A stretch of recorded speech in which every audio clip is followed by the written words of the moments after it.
नमस्कार दोस्तों, मेरा नाम है अमित कुमार। आप देख रहे हैं फॉरेंसिक टेक यूट्यूब चैनल। आज की वीडियो जो हमारी होने वाली है पूरा रिज्यूमे के ऊपर होने वाली है। रिज्यूमे, इंटरव्यूअर, इंटरव्यू, एचआर और कैंडिडेट, इन 4-5 टॉपिक्स के ऊपर हमारी वीडियो होगी कि आपको रिज्यूमे कैसे बिल्ड करना चाहिए, कैसे एचआर को अप्रोच करें, कैसे इंटरव्यू में बैठें और कैसे उनको अपना एक्सपीरियंस शेयर करें। अगर आप फ्रेशर्स हैं तब भी कोई दिक्कत नहीं है, ये वीडियो सिर्फ फ्रेशर्स के लिए है। एक्सपीरियंस वालों के लिए कुछ थोड़ा सा मैटर करता है पर इतना नहीं करेगा। पर ये वीडियो जो है वो फ्रेशर्स है या फिर जो इंटरव्यू देना जा रहे हैं, देने वाले हैं, उनके लिए बहुत ही कमाल की वीडियो होने वाली है। तो वीडियो को लाइक कर देना, शेयर कर देना इस वीडियो को, और सब्सक्राइब कर देना अपने, और जहाँ तक शेयर कर सकता है शेयर कर देना। अगर कोई कमेंट हो, क्वेरी हो तो मुझे बताना, ठीक है। तो वीडियो पूरा देखो, उसके बाद बताना। अब बहुत लोग मुझे ये कहेंगे कि भैया बहुत दिनों से वीडियो नहीं आई है, क्यों नहीं आई है?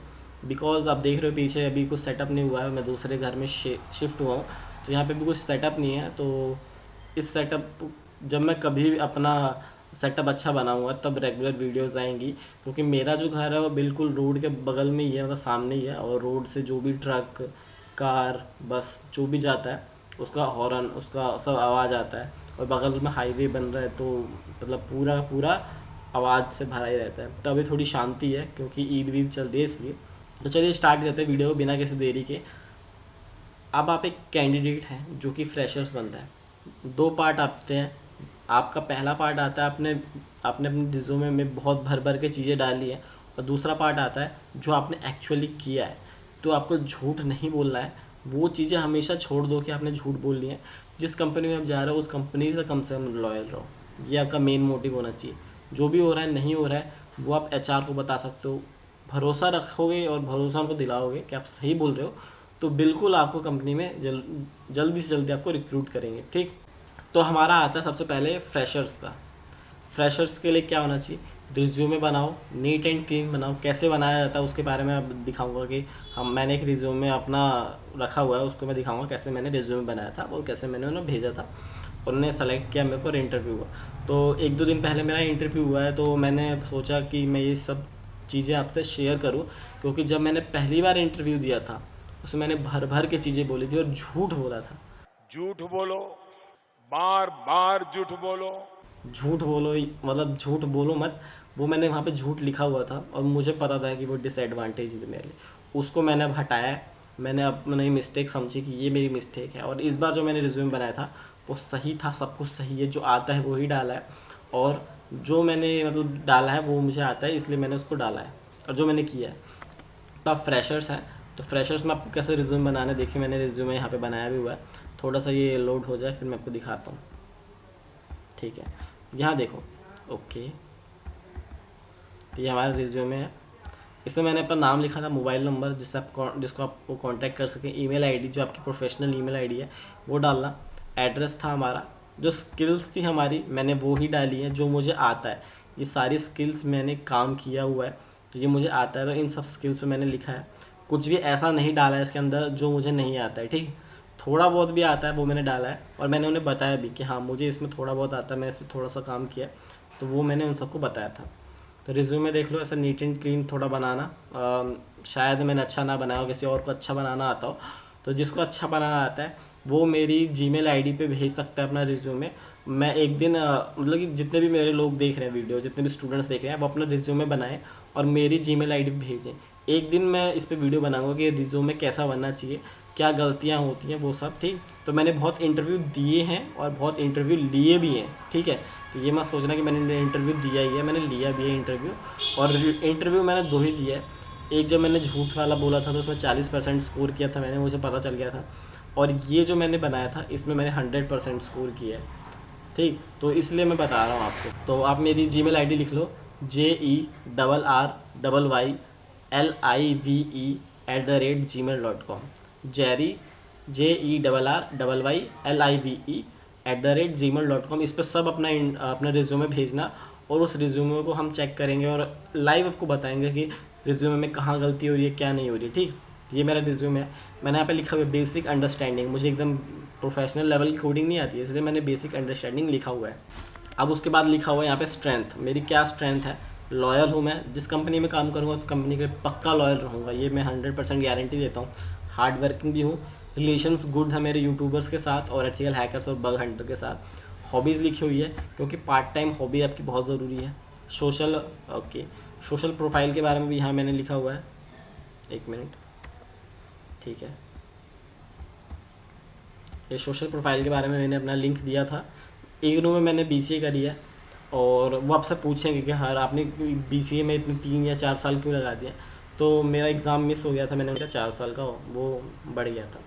और 3 ईयर एक्सपीरियंस, सॉरी, यहाँ पे हमने इग्नू में जो मैंने 4 साल लगाए हैं उसमें, ये तो ओपन से था, तो मैंने उन 4 साल में क्या किया है उनने ये भी पूछा था। तो ये मैंने बताया था कि मैंने सेल्स एंड आईटी सपोर्ट का काम किया था इस कंपनी में। यहाँ पे मेरी 12th है, 10th है, जिसमें मैं सीजीपीए और जीडी अपना वो दिखाना नहीं चाहता, ठीक। और यहाँ पे मेरे सर्टिफिकेशंस हैं, इसी काउंसिल का लिया था मैंने, इसी काउंसिल का ये एसक्यूएल इंजेक्शन है, एथिकल हैकिंग, रिवर्स इंजीनियरिंग है, पेनिट्रेशन टेस्टिंग है। और कंपनी की रिक्वायरमेंट ये थी, साइबर सिक्योरिटी एनालिस्ट चाहिए था उन्हें, जो कि फिट बैठ रहा था। पेनिट्रेशन टेस्टिंग आनी चाहिए उसे, वेब एप्लीकेशन सिक्योरिटी आनी चाहिए, शॉक के बारे में नॉलेज होनी चाहिए, फॉरेंसिक्स के बारे में नॉलेज होनी चाहिए, सिस्टम से ऑडिट करना आना चाहिए और सिस्टम असेसमेंट करना आना चाहिए। तो ये सब स्किल्स थी उसमें, इसलिए मैंने स्किल्स देखते हुए उसमें अप्लाई किया, ठीक है। और मैंने इसरो से भी किया था पाइथन का कुछ कोर्स। और यहाँ पे हमारा और आ जाता है, मैंने अचीवमेंट्स क्या की थी। अचीवमेंट तो ये मैंने जो अचीवमेंट करी थी वो मैंने सही से बताया, क्योंकि इंटरव्यू में मैंने इससे क्वेश्चन पूछे थे। और यहाँ पे मैंने प्रोफेशनल डिटेल्स डाली है कि मैंने क्या कितना एक्सपीरियंस है। 3 साल का एक्सपीरियंस है बग हंटिंग और यूट्यूब करने का, वो भी पार्ट टाइम। मेरा खुद का चैनल था, मैंने उन्हें बताया भी था, ठीक। तो अब स्टार्ट करते हैं हम कैसे इंटरव्यूअर हमारे पास आए और हम कैसे। तो हम नोटपैड ओपन कर लेते हैं अपना, ठीक। पहला जो हमारा सबसे मेन इम्पॉर्टेंट रिज्यूमे जो आपने बनाया है वो सच सच बातें होनी चाहिए, ट्रू होना चाहिए, ट्रू, ठीक है। जितना भी आपने लिखा है वो सब कुछ ट्रू होना चाहिए। सेकंड वन, जब भी इंग्लिश हिंदी का बैरियर नहीं आता है, इंग्लिश या हिंदी आप बोल सकते हैं, उनसे पूछ लीजिएगा, ठीक। इंग्लिश हिंदी का कोई बैरियर नहीं भाई, करियर में कोई बैरियर नहीं है। कम्युनिकेशंस आप इंग्लिश और हिंदी सिर्फ एक लैंग्वेज है, करियर के लिए कोई बैरियर नहीं है।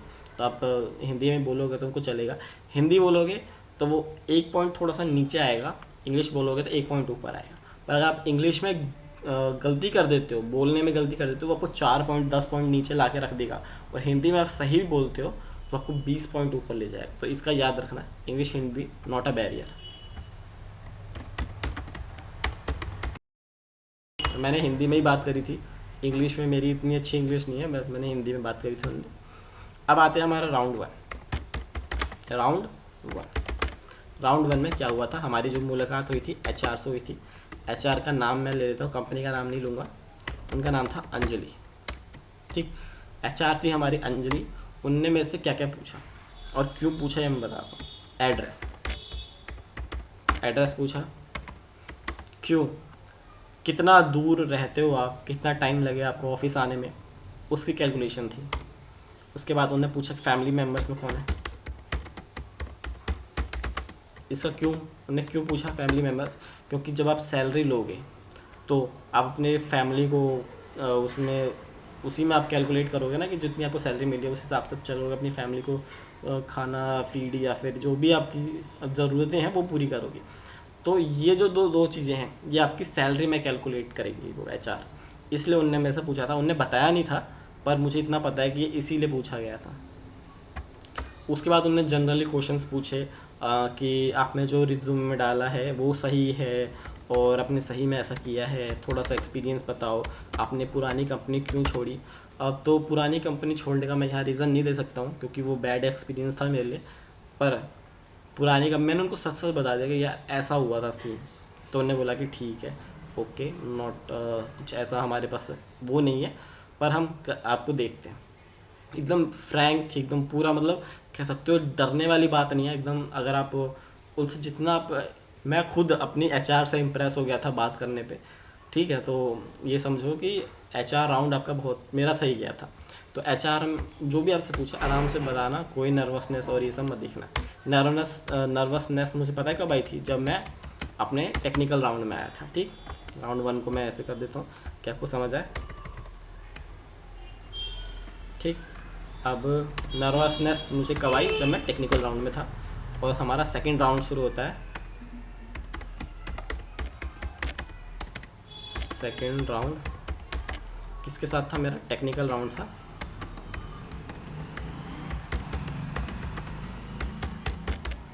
टेक्निकल राउंड था, बेसिकली उसमें दो बंदे बैठे हुए थे, एक पेन टेस्टर था और एक शॉक एनालिस्ट। ठीक, तो दोनों, एक पेन टेस्टर में 4-5 ईयर का एक्सपीरियंस था उनका, और एक था हमारे पास शॉक एनालिस्ट जो जिन्हें मतलब उन्हें भी 6-7 साल का एक्सपीरियंस था। तो दोनों मेरे साथ बैठे थे, उन्होंने क्या क्या बातें करी थी मेरे से। अब मेरा रिज्यूमे उठाया था उन्होंने, सबसे पहले रिज्यूमे आ जाते हैं। उनने मेरे से पूछा कि आपने टूल्स पे काम किया एनमैप पे, तो एनमैप में ये बताओ कि आप सर्विस स्कैन कैसे करोगे, और स्क्रिप्ट स्कैन कैसे करोगे, कंट्रोल ए मतलब आईफन ए का मतलब क्या होता है, और आईफन ओ का मतलब क्या होता है, बस ये पूछा था। तो इतना सबको पता होता है, एस सी लगा दो, hyphen S C S V, और आईफन ए लगा दो पूरा और डिटेल्स के लिए, वर्बोस मोड के लिए ट्रिपल वी, और ये सब नॉर्मल ही था, ऑपरेटिंग सिस्टम के लिए आईफन ओ। ठीक है, तो इस तरीके से किया था। अब पेन टेस्टिंग में वर्नेबिलिटी असेसमेंट होता है, तो उनने मेरे से नीसस के बारे में पूछा था कि नीसस आपके पास होगा, फ्री वर्जन होगा, तो आप उसे कैसे यूज़ कर रहे हो, मैं आपको कई आईपीज़ देता हूँ टेक्स्ट फाइल में, आप कैसे करोगे। तो मुझे इतना पता था कि वहाँ पे एक अपलोड का ऑप्शन होता है, वहाँ पे टेक्स्ट फाइल अपलोड करो, वो उस आईपी से जितना भी होगा उसी आईपी को ऑडिट करेगा, तो उसी आईपी को स्कैन करेगा। तो ये मेरे बारे में पूछा था, और उन्होंने पूछा नेटवर्क स्कैन करना आता है, तो मैंने बोला कि हाँ, एंग्री आईपी से स्कैन कर लेंगे, उसके बाद हम मेटास्प्लॉइट से उसको पेन टेस्ट करके देख सकते हैं। तो उन्होंने बोला कि ओके, वेल एंड गुड। ठीक, नॉर्मल क्वेश्चन था, तो इस क्वेश्चन को मैं लिख देता हूँ। जैसे कि आपने लिखा था एन मैप याद रखना, और मैंने नीसस के बारे में भी लिखा था, NESSUS नीसस। इन पे वीडियो मैंने बना रखी है, ठीक है, तो वो आप देख सकते हो। पेन टेस्टिंग के बारे में था, VAPT क्या होता है और कैसे किया जाए, आपकी मेथोलॉजी क्या है, आप कैसे स्टार्ट करोगे पेन टेस्टिंग। ठीक, और उसके बाद एक और क्वेश्चन था जो मुझे अभी याद नहीं आ रहा है। ठीक है, तो मेरे पास यही क्वेश्चन थे अभी, जो मतलब मेरे को पता चल रहा है अभी, वो मैं लिखता जाऊँगा। ठीक, इसको मैं इनमेस कर देता हूँ। और जो हमारा सेकंड इंटरव्यूअर था, उसने मेरे से क्या क्या क्वेश्चंस पूछे। उसने पूछा आपने शॉक किया है, शॉक एनालिस्ट था वो, तो उन्होंने पूछा आपने शॉक किया है तो सिम के बारे में बताओ, और टिकट रेज क्या होता है, मतलब टिकट कैसे रेज करोगे, TIC, ओके स्पेलिंग गलत हो रही है, रेज क्या होता है, और सारी चीज़ें पूछी थी नॉर्मल सी। अब सबसे इम्पोर्टेंट मैं आपको बता दूँ कि क्या होता है, इनने आपसे पूछ लिया ये सब। ठीक है, क्वेश्चंस और भी कई क्वेश्चंस थे जिनका आंसर मुझे नहीं पता था, जैसे कि OWASP टॉप 10, मतलब इसका पता था मुझे, OWASP लिख देता हूँ, OWASP ज़रूरी है, OWASP टॉप 10 जिसमें आपका वेब आएगा और आपका एंड्रॉयड आएगा, दोनों पढ़ के चले जाना भाई लोग, ये ज़रूरी है। ठीक, ठीक है, वेब एप्लीकेशन का भी आपको पता होना चाहिए, और आपको एंड्रॉयड का भी पता होना चाहिए कि OWASP टॉप 10 क्या क्या एंड्रॉयड में है। ठीक, तो ये हमारा इंटरव्यू इतना ही हो रहा है। इसमें से थोड़ा सा और शॉर्ट करते हैं कि क्या क्या हो सकता है, थोड़ा सा मैं शॉर्ट कर लेता हूँ क्योंकि फ़ॉन्ट इसका ज़्यादा ही बड़ा हो रहा है मेरे ख्याल से। 28 ओके, ठीक, तो हमारे पास ये हो गया। उन्होंने हमसे और कुछ पूछे थे, जैसे कि मैंने अपने रिज्यूमे में लिखा भी है, यहाँ पे मैंने लिखा था बग हंटिंग का। ठीक, तो उन्होंने मेरे से ये पूछा कि ओपन रीडायरेक्शन क्या होता है, कहाँ का आपने फाइंड किया। ठीक है, XML RPC क्या होता है, कैसे वो ट्रांसपोर्ट करा रहा है, क्या क्या आप फैच कर ले रहे हो, उसका रेमिडिएशन क्या है। ठीक, होस्ट हेडर इंजेक्शन के बारे में पूछा था, और क्रॉस साइट स्क्रिप्टिंग के बारे में पूछा था। तो यही मेरे से पूछा था इनके बारे में कि इसका इम्पैक्ट क्या है, इसको रेमेडिएट कैसे करोगे। तो मैंने वही बताया था कि आप जो मेन रीज़न होता है, मतलब जो इम्पैक्ट आप बताते हो उसको, उसमें आप रेमेडिएट कैसे करोगे। तो दो ही आप ज़्यादा इसका यूज़ कर सकते हो, वाइट लिस्टिंग और ब्लैक लिस्टिंग का, ज़्यादातर यही यूज़ होते हैं। ठीक, तो मैंने यही बताया था। और बहुत सारे क्वेश्चंस पूछे थे कि OWASP टॉप 10 पूरा बता दो, तो मेरे ख्याल से मैंने 7 या 8 बताए थे, मुझे याद नहीं आ रहा था। तो मैंने बोला कि सर 2 अभी याद नहीं आ रहा है, तो मैंने 1 मिनट सोचा, और फिर मैंने बोला कि सर अभी याद नहीं आ रहा, और फिर उन्होंने बोला कि ठीक है। तो ज़्यादा टाइम उनका नहीं लेना है, ठीक है, क्योंकि ज़्यादा टाइम लोगे तो वो लगी सोच ही रहा है, हमारा टाइम वेस्ट कर रहा है। ठीक, तो उनको अगर नहीं आता है, मैं मान लो मेरे से पूछते हैं कि मेटास्प्लॉइट क्या है, और मैं बोलता हूँ मेटास्प्लॉइट सर अभी याद नहीं आ रहा है, या फिर सर अभी इसका आइडिया नहीं है मुझे कुछ, ठीक। तो वो बोलेंगे ओके ओके, तो इतना ज़्यादा वो नहीं लेंगे फिर, ठीक। अगर आप सोचोगे मेटास्प्लॉइट क्या होता है क्या होता है क्या होता है क्या होता है क्या होता है, तो वो सोचेंगे ये टाइम पास हो रहा है बस, ठीक। तो आप उनसे इंटरेक्ट करो। अब जो हमारा थर्ड राउंड था जो कि इम्पोर्टेंट था, ओके, थर्ड राउंड जो कि मेरा था कंपनी के CEO प्लस डायरेक्टर, ठीक। डायरेक्टर लिख रहा हूँ क्योंकि डायरेक्टरी ज़्यादा याद आता है मुझे, ठीक। तो थर्ड राउंड हमारा कंपनी के CEO और डायरेक्टर के साथ था। अब कंपनी के डायरेक्टर ने मेरा रिज्यूमे फिर उठाया, उनने बोला कि अच्छा आपने ये किया है, आपकी BCA 4 साल की क्यों हो गई, ठीक। तो मैंने उनको बोला कि सर BCA वैसे तो ठीक था, पर जो लास्ट एग्ज़ाम थे वो गलती से मिस हो गए थे, इसलिए मेरे को जो दिसंबर का एग्ज़ाम है वो अब हो रहा है, तो इतना लेट हो गया वो उस वजह से। तो बोले कि ठीक है कोई नहीं।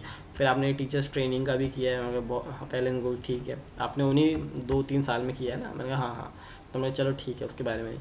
और फिर उनने बोला था कि अगर आप ओपन से कर रहे थे तो उसके साथ आपने क्या किया, तो यहाँ मैंने दिखाया था professional experience, sales and IT support का काम किया था मैंने एक कंपनी में, 1 ईयर एक्सपीरियंस था मेरा, ठीक है। तो इसको आप रख सकते हो, कोविड के टाइम था तो इसलिए मैंने रख दिया। अब 2021 तक किया था, 2021 से पूरा खाली गया था क्योंकि कोविड था। 2022 में मैंने एक कंपनी ज्वाइन करी थी और इसमें cyber security researcher and trainer था।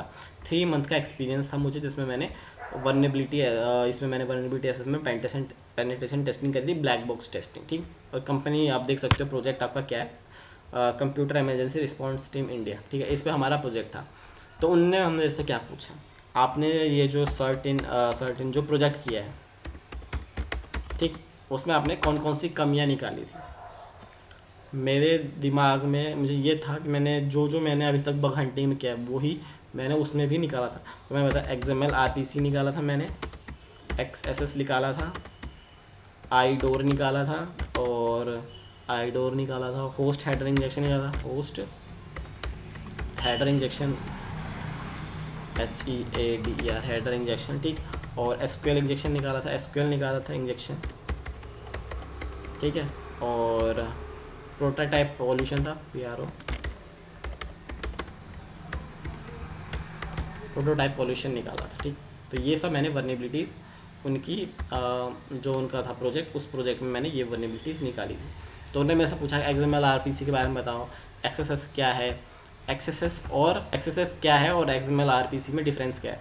होस्ट हेडर इंजेक्शन के बारे में पूछा था कि इसका इम्पैक्ट क्या होता है। तो मेरे को ये पता था कि हाँ इम्पैक्ट हमारा वेब कैशे पॉइजनिंग होता है, ओपन रिडायरेक्शन होता है, और हाँ रीसेट पासवर्ड होता है। तो मैंने बोला कि मैंने रीसेट पासवर्ड किया है और वेब कैशे पॉइजनिंग नहीं की थी, बिकॉज क्योंकि मुझे अभी तक मिला नहीं है, तो मैंने इसका प्रैक्टिकल ज़्यादा किया नहीं, पर मुझे इतना पता है कि ऐसा होता है। तो मैंने लगा ओके। SQL इंजेक्शन कैसे फाइंड किया, तो मैंने बोला कि मैंने सिंगल कोट लगाया उसके आगे और वो मेरे को SQL एरर शो कर रहा था। तो मैंने जो भी कमांड होता है यूनियन SQL वो पूरा लगाया, मेरे को कुछ रिट्रीव नहीं हुआ। फिर मैंने ऑटोमेट की तरफ गया, मैंने SQL मैप का यूज़ किया, तब जाके मुझे पूरा डेटा डंप हो गया। तो उन्होंने बोला कि ओके ओके। प्रोटोटाइप पॉल्यूशन में क्या था, तो मैंने ये बताया कि मैंने एक प्रोटोटाइप बनाया था एडमिन का और वो काम कर रहा था पर उसका इम्पैक्ट नहीं हो रहा था उतना। तो उन्होंने बोला कि ठीक है चलो ओके। फिर इतना हो गया हमारा रिज्यूमे कंप्लीट। अब हमारा जो कंपनी के डायरेक्टर थे उनने मुझसे पूछा, मैंने क्योंकि जो सैलरी एक्सपेक्टेशन थी मैंने अपने HR को बता दिया था, यहाँ पे इसमें लिख देता हूँ, सैलरी एक्सपेक्टेशन, ठीक। मैंने ज़्यादा ही हाई मांग ली थी, ठीक है। तो उन्होंने क्या बोला, सैलरी एक्सपेक्टेशन बोला था, सैलरी एक्सपेक्टेशन। तो मैंने उनको बताया कि इतना के मुझे चाहिए। उन्होंने बोला कि ठीक है ये एवरेज तो है पर हम इतना दे नहीं पाएंगे, आपकी हाई इतनी एक्सपेक्टेशन ज़्यादा क्यों है। उनने मुझसे यही पूछा था कि इतनी एक्सपेक्टेशन ज़्यादा क्यों है। तो मैंने उसका एक सिंपल सा आंसर दिया जिससे पूरा जो भी मैनेजर्स थे और डायरेक्टर थे सब इम्प्रेस हो गए थे। मैंने ये कहा था कि अपनी एक्सपेक्टेशन हमेशा हाई रखनी चाहिए, और उस पर वो सारे के सारे इम्प्रेस हो गए। पहले एक्सपेक्टेशन उन्होंने बोला कि ठीक है अभी हम वैसे सोचेंगे, डिस्कस करेंगे, फिर आपको बताएंगे। तो पूरा इंटरव्यू एकदम सही गया था।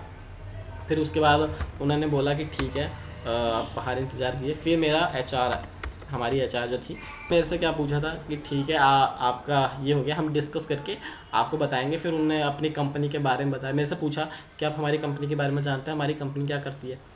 ये इंपॉर्टेंट क्वेश्चन है, कभी भी किसी भी कंपनी में इंटरव्यू देने जाना, कंपनी के बारे में जान लेना। कंपनी क्या करती थी वो कंपनी में बता देता हूँ। एक वल्नरेबिलिटी असेसमेंट करती थी, पेनिट्रेशन टेस्टिंग करती थी और सिक्योरिटी ऑडिट्स करती थी, जैसे कि ISO 27001 होता है वो करती थी, सर्टिफिकेशन देती थी। और भी बहुत सारी चीज़ें हैं, जैसे कि शॉक एनालिस्ट रखती थी, मॉनिटरिंग करवाती थी। कीपा नाम का एक था ऑडिट करने के लिए, कि उसमें उसे सब कुछ ऑडिट करना था कि रूल्स एंड रेगुलेशंस क्या सेट करने हैं, कैसे आपको गाइड किया जाए, कैसे इम्प्लीमेंटेशन किया जाए। तो मैं सब कुछ पढ़ के गया था, तो मुझे इतना आसानी हुई थी, तो मैंने HR को बता दिया था। और हमारे CEO जो डायरेक्टर थे उन्होंने भी मेरे से ये क्वेश्चन पूछा था, तो मैंने उनको बता दिया था। तो ये सबसे इंपॉर्टेंट क्वेश्चन है, ये जान के रखना कि कंपनी क्या करती है, ठीक। तो उसके बाद मैडम ने बोला कि आपका इंटरव्यू अच्छा गया है और हम आपको बताएंगे। तो यही सब मैंने उनको बताया और उन्होंने बोला कि ठीक है। पर मुझे ऐसा लगा कि इस इंटरव्यू में मैंने 100% दिया है और बहुत सही गया था इंटरव्यू। तो जो भी चीज़ों सच सच बताना और सब कुछ काम करना, जितने भी पॉइंट्स मैंने यहाँ लिखे हैं मैं इसको छोटा कर देता हूँ कि आपको पता चल जाएगा। एक समराइज ऑप्शन भी दे देता हूँ कि हमने समराइज में क्या क्या किया था, ठीक है। इसको मैं पहले रिज्यूमे बनाओ, सच सच लिखो, उसके अंदर कोई भी झूठ बात मत लिखो। उसके बाद आपने कम्युनिकेशन करना किस में, इंग्लिश या हिंदी। इंग्लिश अच्छी है इंग्लिश में करो, हिंदी अच्छी है हिंदी में करो। गलत बोलोगे तो मार्क्स कटेंगे, ठीक है, ये याद रखना।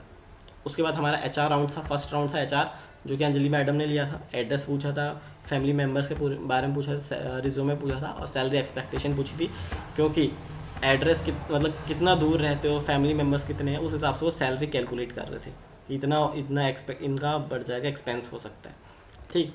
फिर सेकंड राउंड हुआ हमारा टेक्निकल राउंड, एनमैप को, नीसस को, वल्नरेबिलिटी असेसमेंट पूछा, ओवास के बारे में पूछा। तो ओवास के बारे में मैंने बताया, और भी कुछ चीज़ें पूछी, जैसे कि कोर के बारे में पूछा था, course cross version request sharing ये पूछा था मेरे से, तो इसके बारे में मैंने बताया था, ठीक। तो और भी बहुत सारी चीज़ें थी, तो मैंने बोला कि जो नई चीज़ आती थी मुझे, मैंने बोला कि सर इसके बारे में मुझे इतना एक्सपीरियंस नहीं है, मैंने कभी किया नहीं है इसको, तो मैंने सामने सामने सुना बता दी।